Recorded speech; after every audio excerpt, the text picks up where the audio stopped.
Hello, everyone, and welcome to Talk Nerdy. Today is Monday, June 4th, 2018. And I'm your host, Cara Santa Maria, and we have a really good one this week. We're going to talk to preeminent, influential, incredibly talented science writer, Carl Zimmer, about his new book. But before we do, I want to thank those of you who made Talk Nerdy possible this week. Remember, Talk Nerdy is and will always be, as long as it exists, which don't worry, we're not going anywhere. It is and will always be 100% free to download. I think it's really, really important that we never charge for this content, that anybody who wants to listen always has the opportunity to do so and to learn more about, the cool science that's happening all around us. But because in many ways, I do this by myself. I do all of the booking. I do the interviewing. I work really hard. And recently, I've been lucky enough now that I'm back in school and continuing with my work in television to be able to hire a bit of help in the form of both an assistant and an editor. I can't do this for free. And so it's really the support from you guys that makes Talk Nerdy possible. I sell ads in some of my episodes. That's a great way to be able to take the burden off of you. But also, I have the show posted on Patreon. And if you're not familiar with Patreon, it's a great community where you can become a patron of all of the different independent creators that you care about. So if you want to support the show on an episodic basis at any amount that makes sense to you, you are helping to take the burden off of others, those who can't afford to give, so that the show is always free to download, similar to like the PBS or the NPR model. So if you're interested, just visit patreon.com/talknerdy. You can dig around on the page and see the different levels that you can support at and some of the freebies that I'll send your way if you do so. Let's go ahead and thank the top patrons this week. And they include all those names that you've grown to really know and love. They include, David J.E. Smith, The Honorable Husband, Charles Payette, The Zombie Drummer, Gabriel Felipe Jaramillo Gonzalez, and Jeffrey Sewell. And I think I have some new ones here. Got to just click through to a different link to see those names. Yes, we've also got Phil T-Bear and Rob Schreck. Welcome, Rob. Thank you so much for your incredible support. All right. Oh, yeah. And I know I keep mentioning the new store on the website. It's coming soon, I promise. Maybe it'll be up by the time this airs. Probably not, though. If you're interested in seeing special merch get thrown up there, just reach out at shoptalknerdy@gmail.com and give me your suggestions.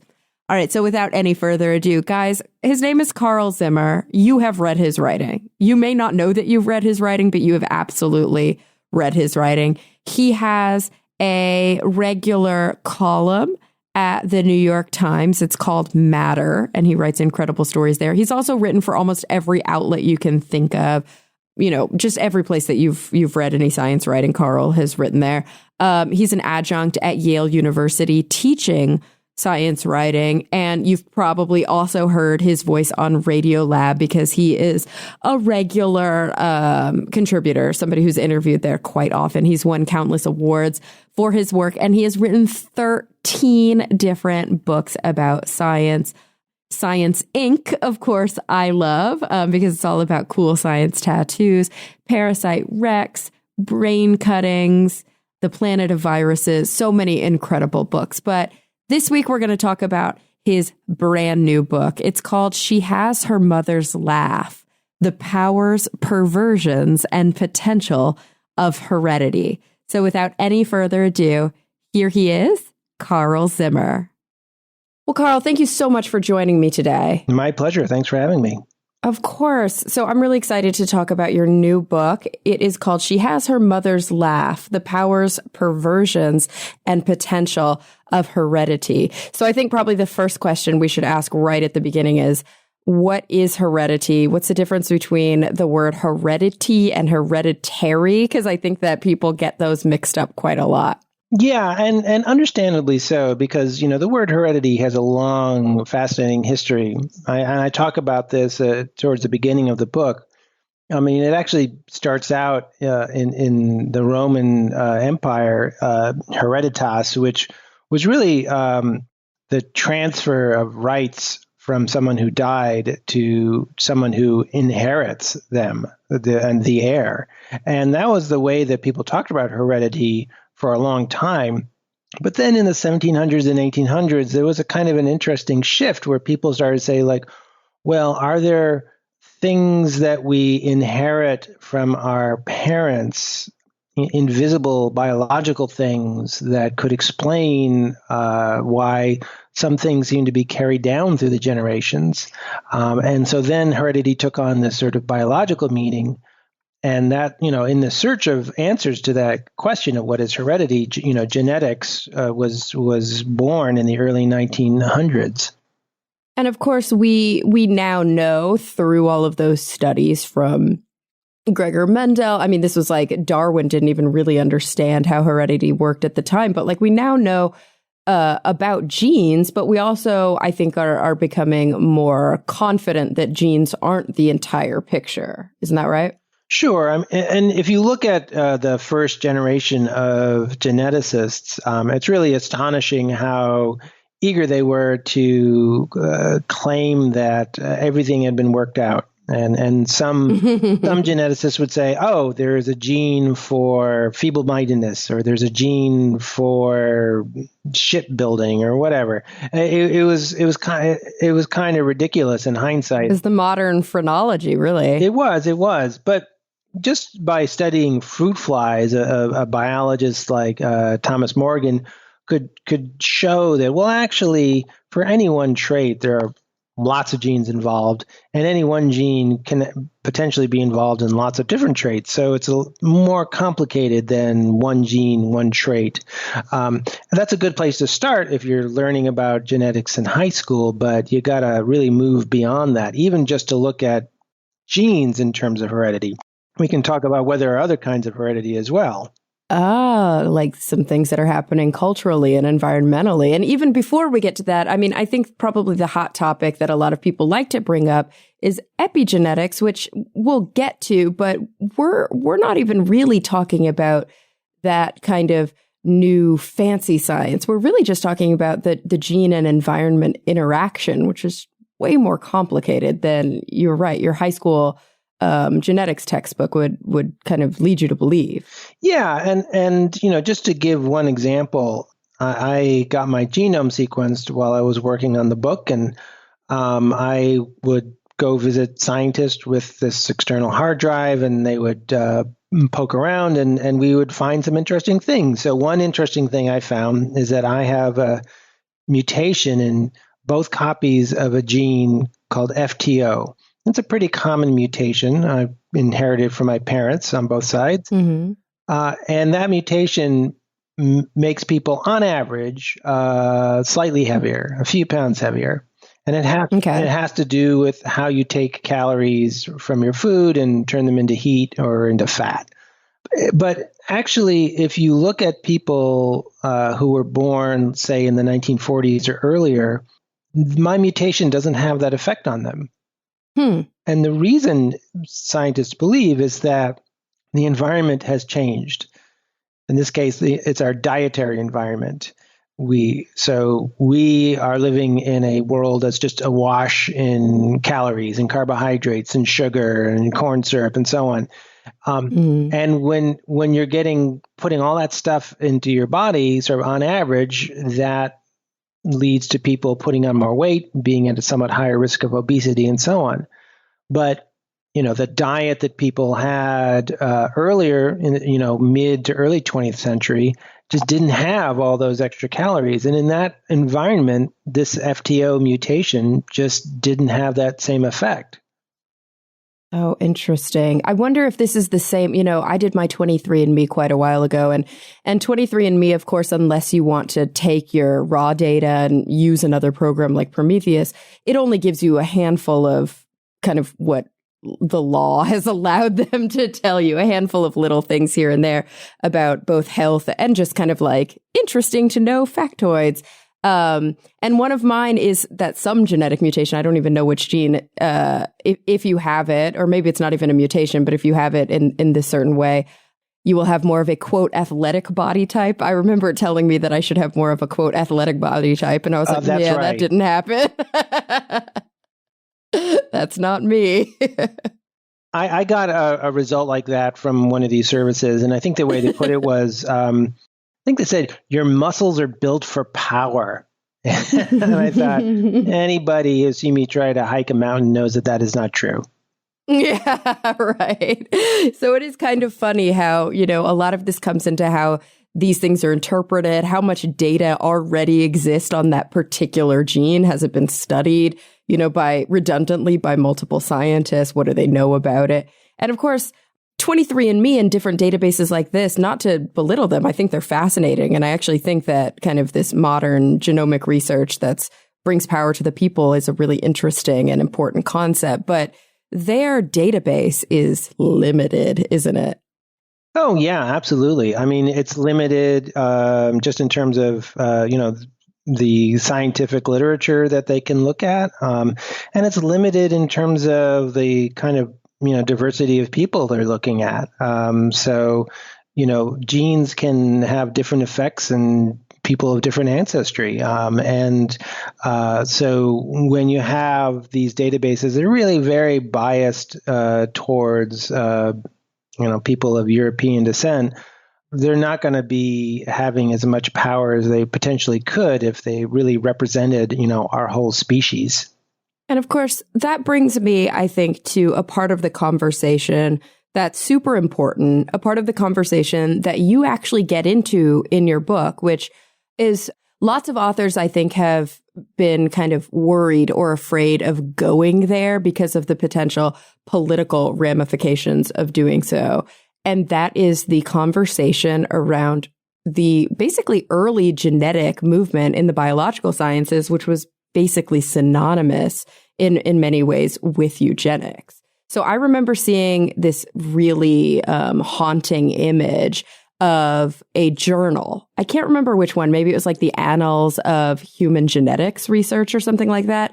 And it was on a bookshelf in a library, the periodical. So you've got the bound journals by the year, and you can see the shift from it being called in, whatever year it was at the early 1900s, the Annals of Human Eugenics or the Annals of Eugenics, and then moving into this more modern title, which was Human Genetics. And it's so interesting to see that the seed of a lot, not all, but a lot of genetics research came from a group of people that had a lot of power, but a very agenda-driven reason for doing their research. It's true. And I think that this is more so the case among people in these areas of science than, I don't know, geologists or astronomers or something like that. Mm-hmm. I think because they were very much studying, human nature. And so they were, educated and brought up with lots of preconceptions about human nature and differences between groups of people and so on.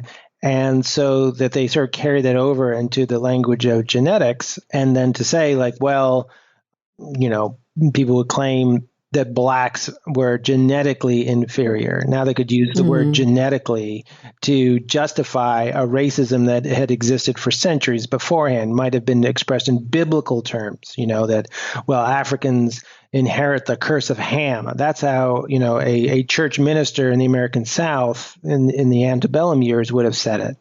Now all of a sudden you can use sort of this genetic language to make it sound more sciencey. But pretending that these things didn't happen, and trying to pretend that, leading geneticists didn't embrace eugenics is just doing a disservice to history. And so you really need to, I think, have to dive in deep because, it really shows you how they were trying to use genetics to make sense of heredity. This was the big question that they were and others were trying to answer. That quest took them in some very dark and dangerous directions in some cases. And, those are worth bearing in mind today, a century later. Just as genetics was this huge revolution in our thinking, I'd argue we're in another revolution of genomics. let's learn those lessons and not make those mistakes. Absolutely. And I think one thing that comes to my mind recently, and that's just simply because, I've been working as a science communicator for about a decade and then decided last year to go back to school. So I'm a first year PhD student again, a decade later. Oh, what am I thinking? Yeah. And I'm studying clinical psychology, and I'm learning things that I never really realized when I was doing my undergrad in psychology, because I took a detour into the neurosciences. And, I did a unit, I guess a course last semester on intelligence testing, on cognitive testing, on, administering the WACE. And I dove really deep into early intelligence testing and factor analysis and Pearson and Spearman and, all of these really important kind of guys that were in the IQ movement. And they were all eugenicists. Like, it's so maybe not Binet, but almost everybody else early on in the movement who were developing these statistical techniques, who were figuring out how to test for IQ, were eugenicists. And that doesn't mean that the modern conception of IQ is eugenicist in nature, but it definitely means that the historical research is steeped in that. And we must understand that. It's not just there was a few bad apples. Let's, make sure that we don't make the same mistake. But it's like, no, this was the architects of this movement were doing it for this purpose. And I think once you realize that, then you start to go, oh, okay. The social ramifications, the sociological effects of this are lasting, and they have staying power. And there's a reason that to this day, African Americans generally score a standard deviation lower than white Americans on most IQ tests. It's not because they're standard deviation stupider. It's because these tests were developed for white people, by white people. Yeah, and I think that another important issue is we can't pretend that people had these ideas about eugenics and then just sort of kept their ideas to themselves. Yeah. These were people who then I write about a psychologist named Henry Goddard. I focus on him. He was in New Jersey, where he really promoted eugenics by focusing on the heredity of feeble-mindedness in one woman in particular, who we now know is named Emma Wolverton, but he called her Deborah Kallikak in a book called The Kallikak Family. And he used this quote-unquote evidence about Emma Wolverton as part of his campaign to get sterilization laws put in place in more states like New Jersey. And, these laws were passed based on this conception of heredity, and thousands of people got sterilized as a result of it. I talk about in the book how, in Nazi Germany, people would go to the movies and there'd be like a little sort of educational movie brought to them by the government before the main event. And one of these was a movie called Heredity. And in this, they talk about the birds and the bees and so on. And then they switch to humans, and they show this family tree that Henry Goddard had published of Emma Wolverton, and claiming like this was proof positive that feeble-mindedness, quote unquote, was totally inherited. And therefore that what that meant was we had to keep these people from having children. And in Nazi Germany, that starts with sterilization, and then it goes way beyond that into genocide. And it's just, this is what happened. And so to pretend that these were just, ideas that fell out of fashion is just to really underestimate the real impact that they had.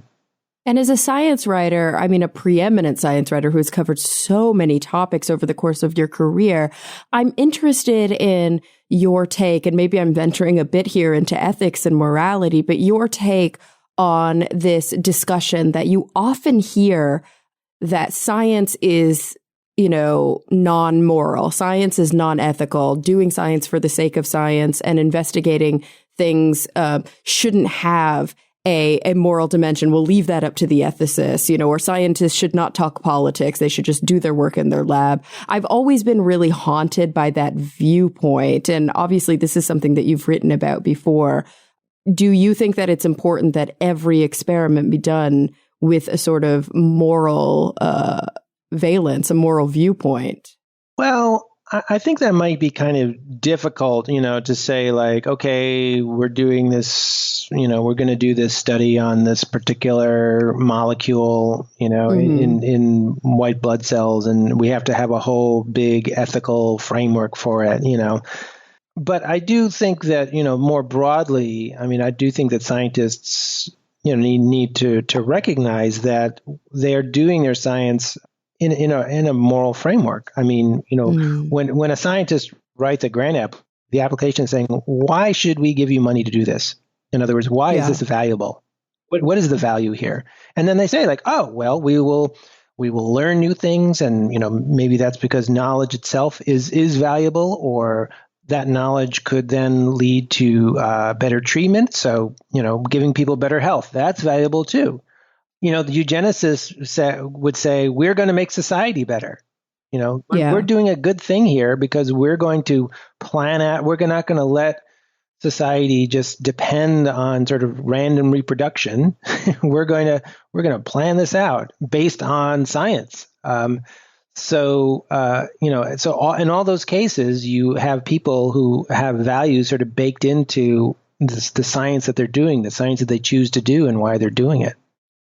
All right, guys, I want to take a quick break from this show to thank a brand new sponsor this week, Molecule, the only air purifier that actually destroys pollutants. So if you've used an air purifier in your home because you suffer from allergies or you have a hard time breathing at night because you've got asthma, your air purifier probably has a HEPA filter, and HEPA works okay. It's old technology. It's from the 40s. And what it does is it actually captures up and binds up all of the different particulate matter and volatile chemicals that are in the air. But Molecule is different. It's introducing a breakthrough science that's capable of destroying these air pollutants at a molecular level. It uses something called PECO, which stands for photoelectrochemical oxidation. And it absolutely eliminates the allergens, mold, bacteria, viruses, and different airborne volatile chemicals that can cause discomfort in the air. In fact, one customer said she was able to breathe through her nose for the first time in 15 years. Oh gosh, how sad. It's got a really beautiful design as well. Some people call it the Apple of air purifiers, and it helps you sleep. The research is backed by the EPA. It's been tested and verified by third-party labs like the University of Minnesota Particle Calibration Laboratory, the University of South Florida Center for Biological Defense, and of course, the inventor, Dr. Yogi Goswami, has published multiple studies on this technology. So, guys, this is effective. It's verified by science. And it's tested by real people. It's helped allergy and asthma sufferers around the country better cope with their conditions, significantly reduce their symptoms. And you, the Talk Nerdy listeners, get to try it now for $75 off your first order. So go to molecule.com and at checkout, enter the promo code NERDY. Again, that's MOLEKULE, molecule.com, and enter the promo code NERDY. All right, guys, let's get back to the show. Is there a modern version of eugenics? Is there a veiled version now, or are we at risk with some of the new science coming out of heredity and genetics of backtracking into that world? I don't see anything that's currently happening along those lines. And so, there's always a challenge when you're trying to look into the future that you're not sure whether you're really looking at plausible futures or if you are just, indulging in science fiction. So I can tell you a story, in 2050, the Chinese government decided that they were going to improve their economic output by creating, a whole new generation of children with genetic modifications that would enhance their cognition. And I can already see the movie trailer, but but I don't really know if I would bet my house that was actually going to happen. That would be like a government-led, social policy-driven kind of eugenics. And that's kind of what people were talking about 100 years ago. What's interesting is now that what people are thinking about a lot is maybe there is a sort of a marketplace-driven, individual consumer-based, maybe not eugenics, but just people.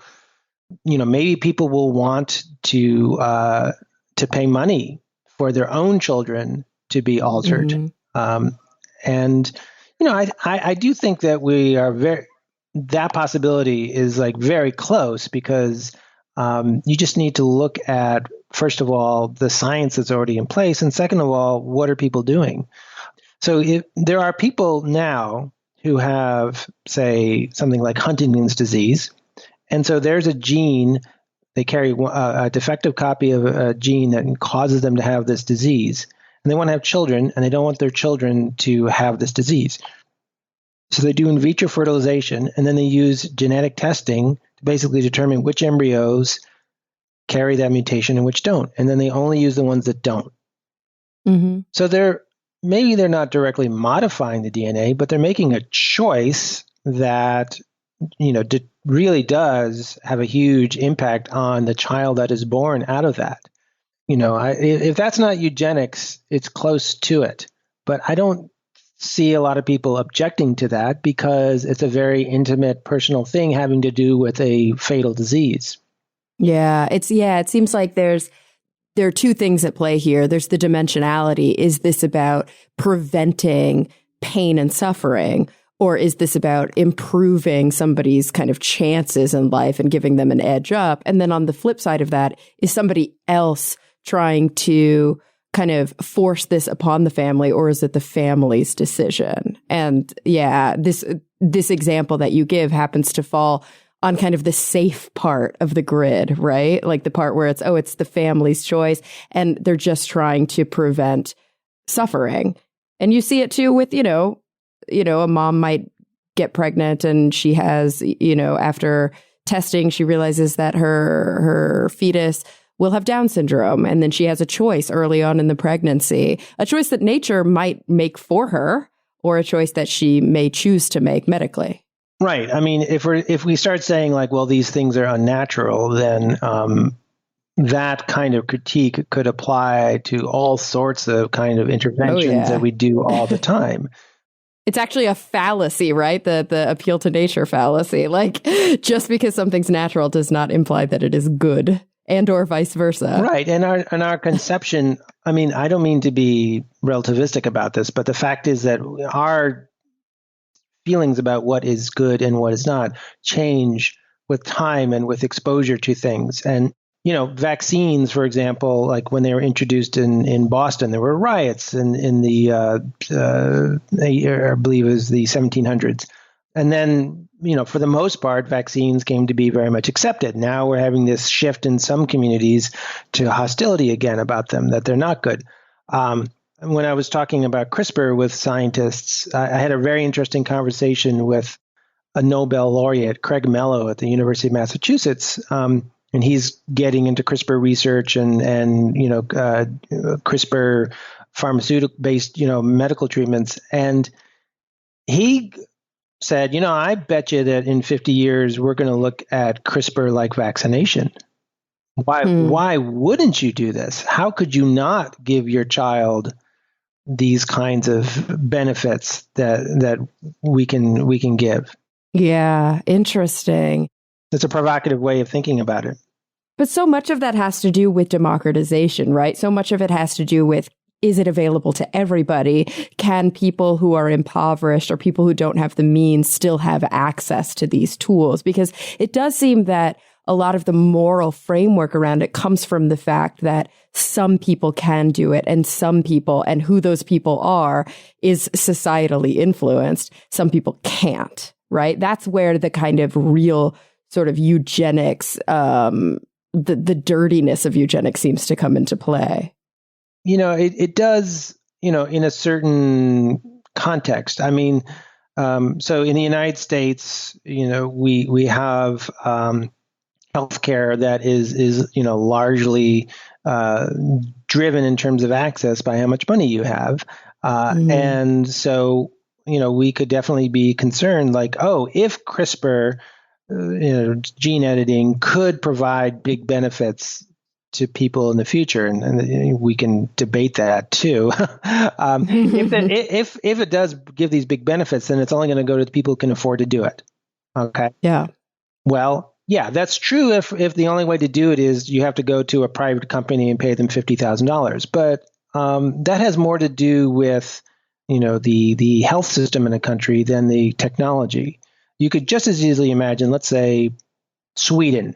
Okay, with socialized medicine, if for some reason they decided that it would be beneficial for public health and sort of the public expenditures to offer CRISPR to parents, whoever wanted it, for free, then all of a sudden this discussion about the haves and have-nots evaporates. And then we're sort of left with saying like, well, is just doing this period ethically acceptable?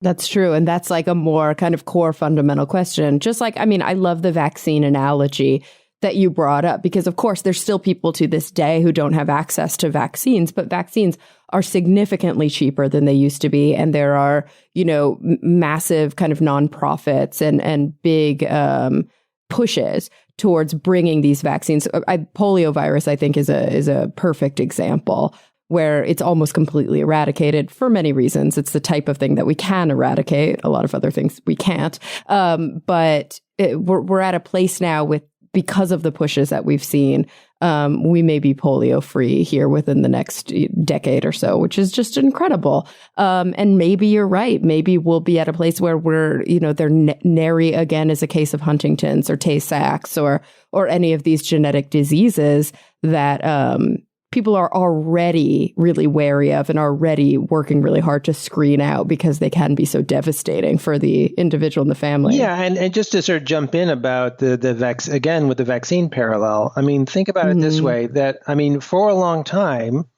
there was better vaccine coverage in richer countries than in poorer ones, Yeah.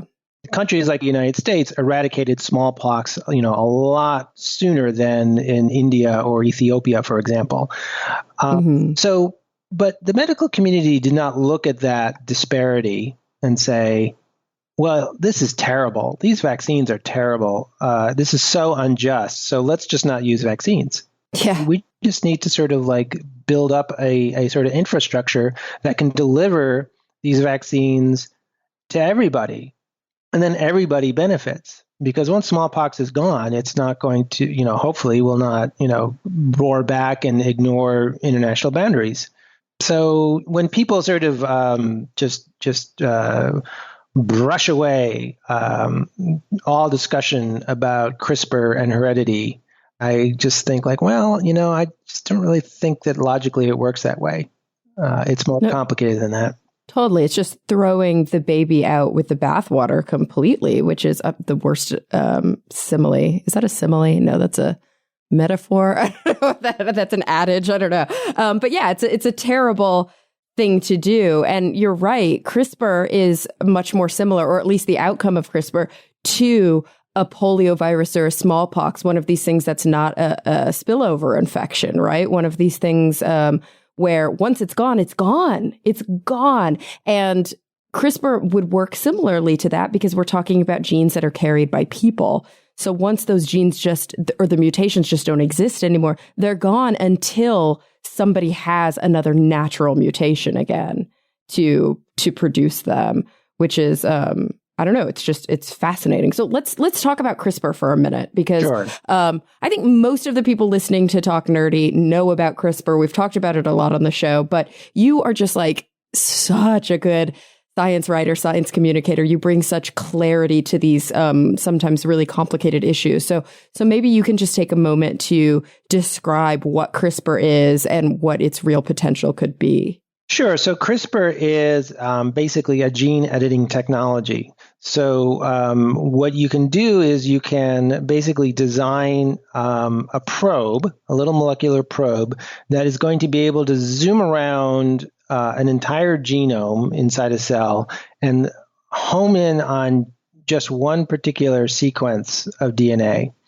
And then it can bring with it sort of molecular scissors that will snip out that section of DNA. And then you can actually then just plug in a new little section of DNA to replace that part. So it works kind of like a search and replace function in a Microsoft Word document when it's working well. And so this, I guess I'm interested in your take as somebody who's written about this and who reads a lot of research that comes across your desk. Do you think we're in an era of like CRISPR mania, kind of like microbiome mania? Like, do you think this is something where people are overly excited and it may not live up to the hype? Or are you actually one of the people who's like, man, CRISPR, like this is going to be big. This is a super game changer. Well, I do think it's going to be a game changer in a lot of different areas, but that doesn't necessarily mean it is going to do everything everywhere. And so there is some hype. Sometimes when I read some claims about what CRISPR is going to do, I sort of raise my eyebrow like, oh, really? Like, is there any evidence of that at all? But, you don't have to go far to see a lot of really impressive evidence. For example, with crops, you can use CRISPR to make very precise, quick changes to plant genes. And this is more sophisticated than sort of traditional genetic engineering with crops. When, for example, people might pull in a gene from another species and just plunk it into plant cells. Here you're saying, well, if we just tweak this little part of this gene so that it affects the timing of when the gene turns on and turns off, we can trigger very powerful changes in exactly how we want them.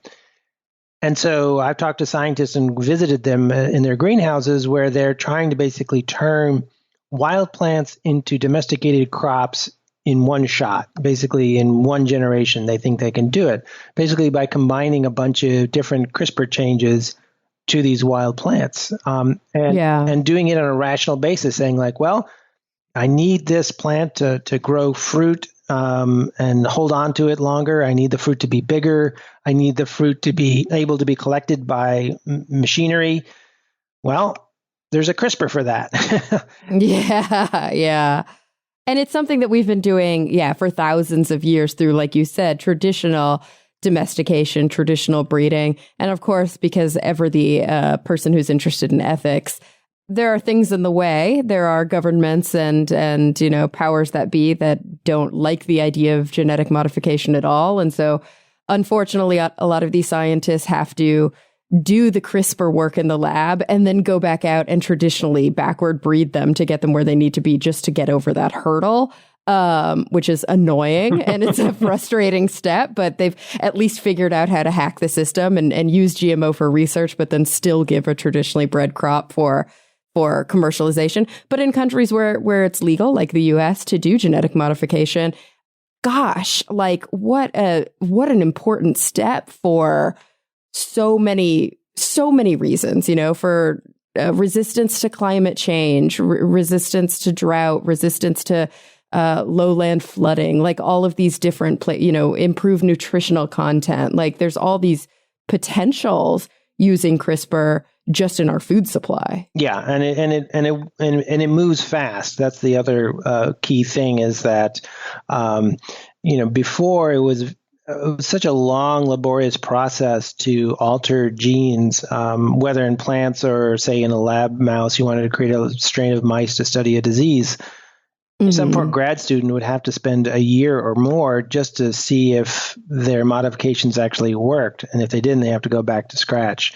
But now, bang, all of a sudden, no matter days or weeks, you have put in the changes that you want and it's cheap and generally quite accurate. So I do think it's a game changer in a lot of different ways. It may not live up to quite all the hype that people are making, but that has more to do with, the human applications. I'm just thinking about how frustrating it must be to be. There's probably somebody listening right now who got their degree in genetics or in, plant domestication, something husbandry, like 30 years ago and went through all of that. And now they're like cursing the gods, seeing how easy it Yeah. is. Like, oh man, if only I had gone to school in the, I imagine them like, waving their fists at grad students saying, in my day, we had to, and just, but I try to explain to my kids what it was like using a typewriter, and they just look at me blankly. It's the same thing. CRISPR is like, a computer of genetic engineering. Oh, that's true. And before the typewriter, people had to handwrite things. Terrible. Impossible. Impossible. Oh, and dip the little quill in the ink, re-ink it every time. Yeah, it gets bad.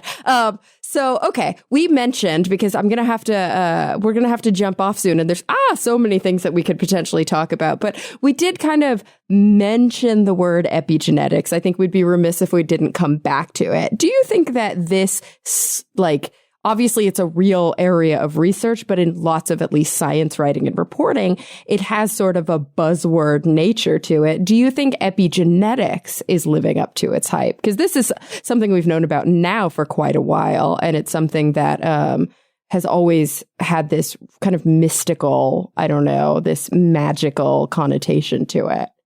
Well, I don't think it's fair to burden scientists who are doing research on epigenetics with the crazy headlines that some newspaper editor wrote. Unless a scientist herself or himself says, Lamarck is right and epigenetics is all, and it's a new form of heredity, then, I think I'm willing to cut scientists some slack.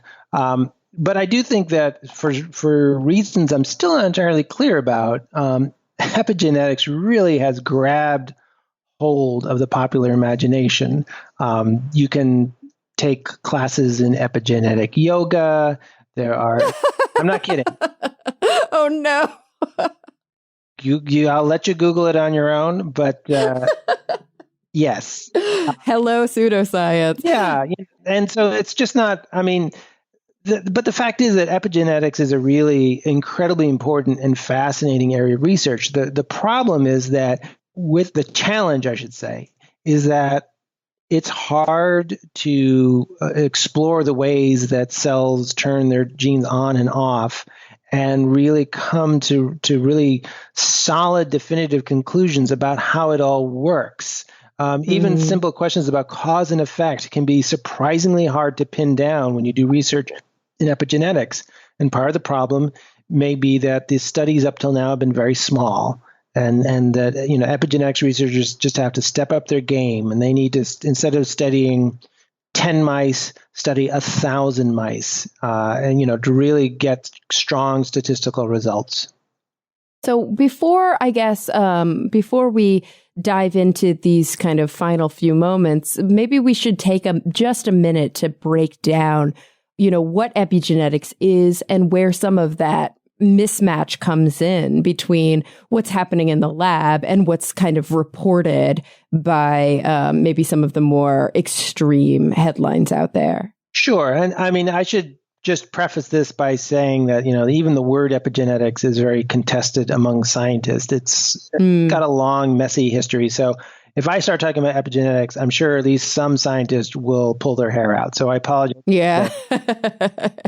But basically, epigenetics is the study of how molecules around genes keep them turned on and off. In other words, some genes are going to be active and cells are going to use them to make proteins and other molecules, and others are going to be kept silent. And you can keep a gene silent by basically coiling it up and just sort of tucking it away. You can cover parts of it with certain molecules known as methyl groups. And these changes can be very long lasting. So like if a cell grows and divides and makes 2 new sets of DNA, those 2 new sets will have the same epigenetic marks on them. And that's very important because that means that, when your skin cells are growing and dividing, they're still skin. You don't want to suddenly be sprouting, teeth on the back of your hand or something. So that's the basics of epigenetics. And so then So in a way, that's its own kind of heredity. If you think about heredity as just cells dividing and daughter cells inheriting not just genes, but the epigenetics, that's definitely real. And this is something we see. I often hear this in context or in reference to like famine. You know, an entire group of people are subjected to like less nutritional density, and then their children are actually physically smaller. So the thing is that experience can affect epigenetics. You know, like if you starve, it's not going to just suddenly change all of your genes, but it is possible for, at least conceivably, for it to change the methyl groups or that coiling of your DNA, and that can have an effect on how your genes actually work. So same genes working in a different way thanks to experience. Now the big question is, when those people who survived that famine have kids, are they going to pass down these sort of long-lasting epigenetic effects to their kids? And how many generations would that go if it did go? Right.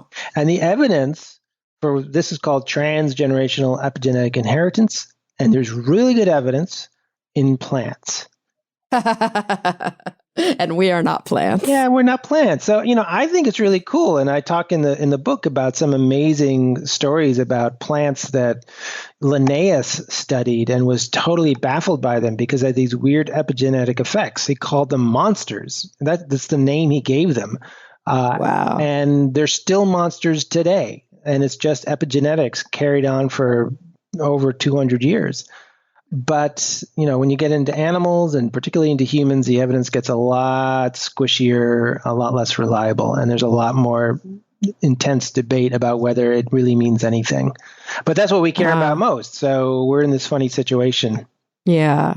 And of course, I think an important point to make, and you mentioned it before, is that we're not talking about Lamarckianism or Lamarckianism, I don't know how to say it, that we are not talking about this idea of bringing back these kind of debunked views or hypotheses about how genetics, or I should just say about how evolution works. And we obviously don't have time to dive into the difference between what Lamarck thought and what Darwin thought. But you can look that up, you guys, if you haven't read all about it. So Carl, I know that it's almost time to go, but I know that my listeners would be so pissed if I didn't ask you the final two questions that I ask everybody who comes on the show, because I think that your perspective is just such an important one. It's such a special one. And it's one that's really, I think, influenced the public understanding of science in a much deeper way than I'm sure most of my listeners really know. So here they are, and they're big picture questions. So be ready for that if you don't mind. Throw them at you right now. So I want you to think about the future, and I want you to think about it in whatever context has been on your mind recently. Maybe it's shaped by the book that you just wrote. Maybe it is shaped by your own personal experiences, your family, big global issues, whatever. When you think about the future, the first question is, what is the thing that you really are preoccupied by? What is keeping you up at night? If you had to pick one thing, what are you, bummed out about, like feeling not very optimistic about? But then on the flip side of that, so we end on a positive note, what are you really hopeful for, optimistic about? Like, what are you honestly kind of excited that the vistas of the future will bring for us? Well, it's interesting, when you talk about the future. I mean, because that's a big element of my book, because when we think about heredity, we're thinking about the past handing things down to the future. And I think about, my own kids. They were born at a time when, the atmosphere was different than when I was born. There's a lot more carbon dioxide in the atmosphere now and then there was then. And their kids will probably, if things keep going the way they're going, their kids will, if they have them, will inherit an atmosphere with even more carbon dioxide in it. So I just see climate change as being one of those just gigantic issues of civilization, simply because it's going to be affecting us for so many few generations into the future. I mean, if we were just to stop producing any carbon dioxide right now, the planet would still have these elevated levels for centuries or thousands of years, and would also have a substantially warmer climate than it would otherwise. I mean, we're effectively like putting off the ice age right now. And so, that's heavy because like that affects us in so many different ways and ways we can't even predict. I mean, we've gotten good at modeling most of the things that could happen, but there's stuff we can't even imagine as a result of this. Yeah. I talk to ecologists and they talk about how species are rushing around as a result of climate change, and they're producing what ecologists are calling novel ecosystems. That means there's nothing that exists now or that exists in the fossil record that they can compare to these ecosystems that are taking shape now. What's going to happen? We don't know. But, in the book, I sort of argue that, we need to think about these issues in terms of heredity, but not genetic heredity. Like we need to think of them culture as a kind of heredity, and a culture that we humans can build on our culture generation to generation. And that's how we domesticated crops. That's how civilizations arose. That's how the Industrial Revolution took off, was being able to inherit this knowledge and these customs from our ancestors and then building on that and then passing that down. Unfortunately, that also changed the environment in the process so that there's this environmental heredity.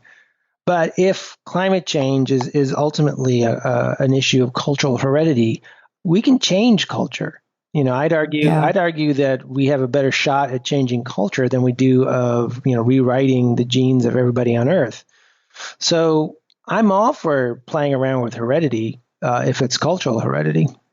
Nice. And is that what is that the flip side of the question? Is that one of the things you're really looking forward to? And you think that could have a good positive benefit really globally? Yeah. And I mean, I just look at people, who look at teenagers and people in their 20s, and they have a different attitude about climate change. I think that people in older generations either said, well, this couldn't possibly happen, or then they immediately switch to saying, oh my God, it's happening and there's nothing we can do, as we continue to drive to work in gas guzzlers. So yeah, I do sense a shift. And as a science writer, when I started out, I would write about climate change from time to time in the 1990s. And it was like, we were just doing it and it seemed like nobody was really paying attention. And you talk about global warming and people give you a blank look. But now everybody knows about it. Even if there's a lot of skepticism or denialism about climate change in the United States, there's still a whole lot of people who just sort of understand the basics of it and understand what a threat it represents. And that kind of shift, I like.